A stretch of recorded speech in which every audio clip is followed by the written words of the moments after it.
Serbia के शहर नीश से आप सबको मेरा सलाम। मैं इस वक्त सर्बिया के बहुत ही जो है ना वो अहमियत के हामिल शहर नीश के अंदर मौजूद हूँ। इसकी तारीख़ी हैसियत के साथ साथ इसके महल वक़ू या फिर इसकी लोकेशन की भी बहुत ज़्यादा वैल्यू है, क्योंकि ये वो शहर है जो बल्गेरिया को जो है ना वो सर्बिया के साथ मिलाता है। और जो ऑटोमन एम्पायर या सल्तनत उस्मानिया के जो लोग थे, जब वो हमला करने के लिए यहाँ पर आ रहे थे सर्बिया में, तो उन्होंने इसी शहर का इस्तेमाल किया। अब मैं सबसे इम्पॉर्टेंट चीज़ जो सर्बियन तारीख़ के अंदर या ऑटोमन एम्पायर तारीख़ के अंदर हुई थी, दोनों जो है ना वो ममालिक के लिए, दोनों अक़वाम के लिए, सल्तनत उस्मानिया और सर्बियन अक़वाम दोनों से मुराद मेरा ये दोनों अक़वाम हैं के दरमियान हुई थी। एक मार्का हुआ था सीगर, पहाड़ी सीगर, जो कि जो है ना वो नीश से तकरीबन 10 किलोमीटर दूर वाक़ है। वहाँ पर एक मार्का हुआ था दोनों अक़वाम के दरमियान। अब इस मार्के में कुछ आपको पस मंज़र बताता हूँ। सर्बियंस जो थे वो जंगजू, बागी जंगजू, जो नहीं चाहते थे कि जो है ना वो उनके ऊपर सल्तनत उस्मानिया की हुकूमत आए या सल्तनत उस्मानिया के लोग उनके ऊपर हुकूमत करें, तो इसीलिए उन जंगजुओं ने बाकायदा तौर पर ट्रेनिंग ली। और ट्रेनिंग लेने के बाद उन्होंने सल्तनत उस्मानिया के जितने भी जंगजू थे उनके ख़िलाफ़ या उनके साथ लड़ना शुरू कर दिया। मगर जो उस वक्त बादशाह थे वो पहले ही हार मान चुके थे, क्योंकि जो सल्तनत उस्मानिया की अफवाज थी वो ज़्यादा ताकतवर थी, उनके पास वसाइल भी ज़्यादा थे, उनके पास जिस्मानी ताकत के साथ साथ जो है ना अफरादी क़ुव्वत के साथ साथ वो ट्रेन भी थे, यानी उनके पास तरबियत भी मौजूद थी और वो कई और मार के भी लड़ चुके थे। जबकि दूसरे साइड के ऊपर जो हमारे पास सर्बियन मौजूद है वो कोई प्रोफेशनल ट्रेन्स जंगजू नहीं थे, या उन्होंने इतने ज़्यादा मार के नहीं लड़े थे, चूँकि वो बहुत सारे जो है ना वो जंग देख चुके थे, मगर तकरीबन जंगों के अंदर उनको फ़तह नसीब नहीं हुई। तो जंग सीगर के अंदर हुआ कुछ यूँ कि जो बादशाह था अवोइडा, वोयोडा के नाम से, वोयोडा सेंजरिक के नाम से था, जो कि जो है ना सर्बियन बादशाह था। उन्होंने क्या किया, बाकायदा तौर पर जो उस वक्त के सल्तनत उस्मानिया के जो जंगजू, जो जंग के जो कमांडर थे जिनका नाम था औरहित पाशा, उनको पैगाम भेजा कि आप आए इसी तरीके से हमारे साथ मिले और हो सकता है कि हम जो है ना वो मिल बैठ कर जो है ना वो कोई रास्ता निकाल लें। मगर हुआ कुछ यूँ कि जो है ना वो जब तकरीबन और पाशा ने अपने 10,000 जंगजुओं के साथ उनके इस महल के अंदर या फिर जो है ना वो सीगर के मकाम पर जाकर जो है ना उनसे मुलाकात करने की कोशिश की, तो हुआ यूँ कि जो बादशाह थे वो एक टेंट के अंदर और जो उनके बाकी सिपाही थे सल्तनत उस्मानी के, वो दूसरे टेंट के अंदर, और उस टेंट के अंदर जो सर्बियन अफवाज की तादाद थी वो तकरीबन क्या थी, 3,000 थी, और जो तुर्किश जंगजुओं की तादाद थी वो कुछ 10,000 थी। अब जो उसका हेड था वो वोयोडा सेंजरिक, उन्होंने क्या किया, वो वोयोडा सेंजरिक ने देखा कि जो है ना वो कई सारे यहाँ पर जो है 10,000 के करीब जो है ना वो तर्किश फ़ौजी मौजूद है, तो अगर मैं किसी न किसी तरीके से इनको ख़त्म कर दूँ तो वो टर्किश जो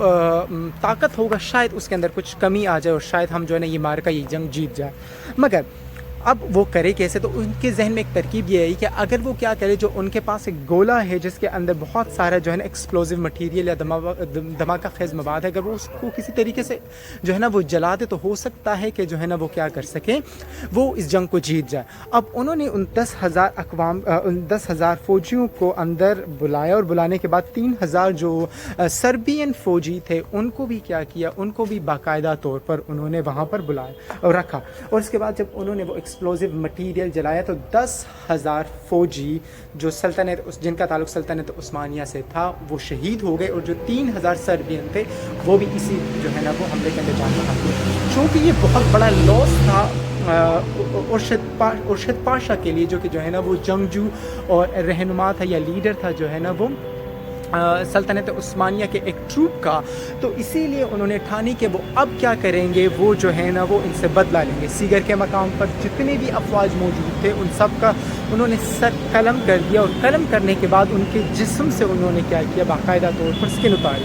अब जो अफवाज बाकी थी उनकी तादाद कहते हैं तब्दील होती रहती, मगर तकरीबन कुछ 5,000 के करीब जो है ना वो उनकी तादाद थी اور فوج کی تعداد جن کا تعلق سربیا سے 5,000 تھی، جب ان کے سر قلم کر دیے گئے، ان میں سے 4,000 کو جو ہے نا باقاعدہ طور پر ان کے جسم سے کھال اتار کر کیا کیا گیا، ان کے اندر روئی بھری گئی اور ان کو ان 4,000 کھوپڑیوں کو، ان ہیڈس کو، ان اسکلپس کو باقاعدہ طور پر بھجوا دیا گیا کانسٹنٹینوپول یعنی کہ ترکی کے اندر، جو اس وقت کے بادشاہ تھے سلطان احمد دوم کے پاس، تاکہ وہ جو ہے نا وہ اس کو ایز اے سیوینئر رکھ سکے یا پھر وہ اس کو ایز اے سیوینئر جان سکے۔ اب جو باقی بچے جو ہے نا وہ اسکلپس تھے، ان کا یہاں پر باقاعدہ طور پر ٹاور بنا دیے گئے تاکہ وہ کیا کر سکیں، تاکہ وہ باقاعدہ طور پر جو سربین اقوام جو قوم ہے اس کو باقاعدہ طور پر وہ ڈرا سکے اس اسکلپ کے ذریعے سے، تاکہ جو ہے نا وہ پھر سلطنت عثمانیہ کے خلاف کوئی سازش کا سوچ نہ سکے یا پھر کوئی اس قسم کی سازش نہ رچ سکے۔ مگر اب انہوں نے کیا کیا، اس اسکلپ ٹاور کو بنانے کے بعد اس کے ہیڈ کے اوپر کیا کر دیے گئے، جو اس وقت جو جنگجو رہنما تھے ان کا سر رکھ دیا، مگر چونکہ اس کے اوپر کوئی پروٹیکشن نہیں تھی، اس کے اوپر باقاعدہ طور پر کوئی شیلڈ نہیں تھی، اور جو ہے نا وہ سربین اپنی جو ہے نا وہ انٹرنل جو جنگ تھی یا خان جنگی تھی اس کے اندر بھی باقاعدہ طور پر جو ہے نا وہ کیا ہوئے کا شکار ہوئے، اور پہلی جنگ عظیم، دوسری جنگ عظیم کے بعد بہت ساری بمباری ہوئی، مگر اس کے باوجود بھی اس جو ہے نا وہ پورے کے پورے اسکلپ ٹاور کے اوپر اس وقت 58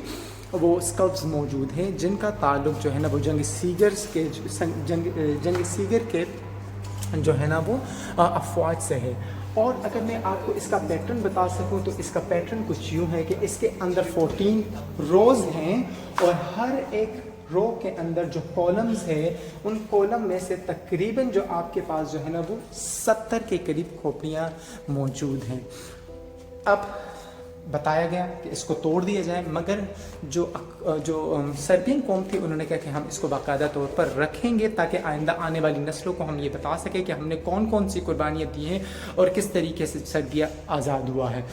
ایک اور بہت امپورٹنٹ چیز ہے ہمارے پاس، 1833 کے اندر ایک فرینچ پوئٹ تھا جس کا نام تھا لامارٹین، جب جو ہے نا وہ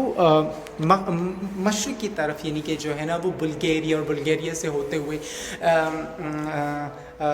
استنبول اور جو ہے نا وہ ایشیا کی طرف آ رہے تھے، تو انہوں نے باقاعدہ طور پر اس اسکلپ ٹاور کا جو ہے نا وہ وزٹ کیا، اور وزٹ کرنے کے بعد انہوں نے کچھ جو ہے نا وہ پوائنٹس لکھی جس کا انگلش ترجمہ کچھ یوں ہے کہ اگر سربین قوم چاہتی ہے کہ وہ اسی طریقے سے آزاد رہے تو ان کے لیے ناگزیر ہے کہ وہ اس ٹاور کو اسی حال کے اندر رکھے تاکہ آئندہ آنے والی نسلیں ان کو دیکھیں اور دیکھنے کے بعد اسی طریقے سے جو ہے نا اپنی ہسٹری کے بارے میں جانیں اور ان کو پتہ چل سکے کہ جو ہے نا وہ جو آزادی کی سانس سے وہ ان آزاد فضاؤں میں لے رہے ہیں، ان کے لیے پچھلی جو ان کی نسلیں ہیں انہوں نے کتنی ساری قربانیاں دی۔ تو یہیں پر میں آپ کا بلاگ ختم کرتا ہوں، ملتے ہیں اگلے بلاگ کے اندر، تب تک کے لیے السلام علیکم۔